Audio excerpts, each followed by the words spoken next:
ایک فرانسی عورت اپنے 14 سالہ بیٹے کو لے کر فرانس کے اسلامک سینٹر میں آئی تاکہ اس کا بیٹا مسلمان ہو جائے۔ وہ دونوں اسلامک سینٹر پہنچ گئے۔ اسلامک سینٹر کے ناظم کے آفس میں جا کر بچے نے ملاقات کی۔ بچے نے کہا، میری امی چاہتی ہیں کہ میں مسلمان ہو جاؤں۔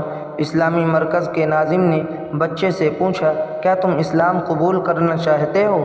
بچے نے جواب دیا، میں نے ابھی تک اس پر غور نہیں کیا، لیکن میری ماں کی خواہش ہے کہ میں اسلام قبول کر لوں۔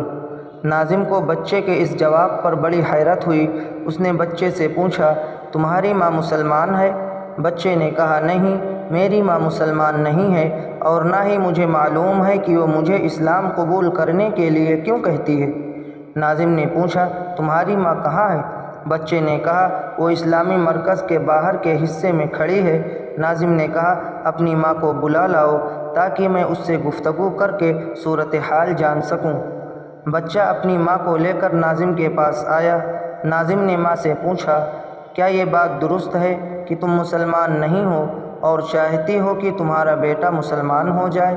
ماں نے کہا، یہ بات بالکل ٹھیک ہے۔ ناظم کو اس جواب پر بڑی حیرانی ہوئی۔ اس نے ماں سے پوچھا، کیوں چاہتی ہو کہ تمہارا بیٹا اسلام قبول کر لے؟ ماں نے جو جواب دیا وہ حیرت زدہ کرنے والا تھا۔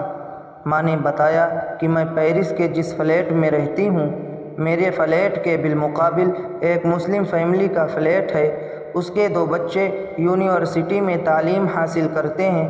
صبح و شام جب بھی یہ دونوں بچے اپنے گھر سے نکلتے ہیں یا گھر میں داخل ہوتے ہیں تو وہ اپنی والدہ کی پیشانی کو چومتے ہیں اور ہاتھ کو بوسہ دیتے ہیں اور بڑے ادب و احترام سے اپنی ماں کے ساتھ پیش آتے ہیں، گویا وہ ماں کسی ملک کی پرائم منسٹر ہو۔